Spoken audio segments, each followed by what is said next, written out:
Oh, ano na? Yan oh, pampanong isda.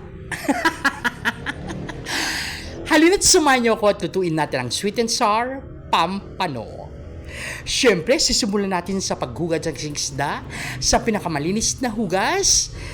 Hiwain ito ng magkabilaan at lagyan ng o pahiran ng asin. Imasahe ang asin guys. Pagkatapos ng masahe sa isda, edi simulan na nating prituhin.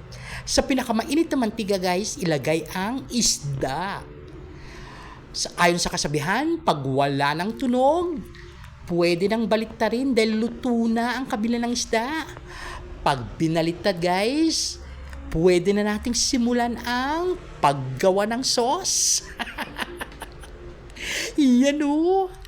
Sa paggawa ng sauce guys, sisimulan natin sa malinis na kawali. Lagyan ng mantika, pwede ang butter na ilagay. Ilagay ang roughly crushed garlic, roughly chopped onions, at ang julienne na carrots. Yan o, pwede nyo lagyan ng bell pepper, timplahan ng paminta.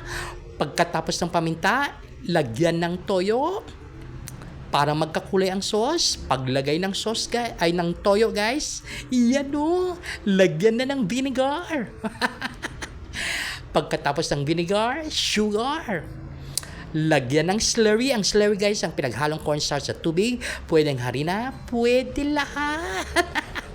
Ating tikman. Pag nagsalubo ang tamis at ang asim guys, pwede na. At naglapot na, pwede na ito. Ihanda na ang isda.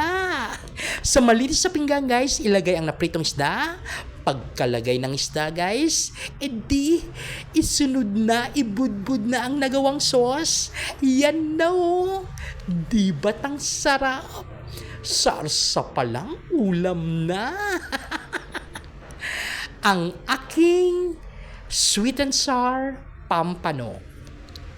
Kain na. Till next time. Bye!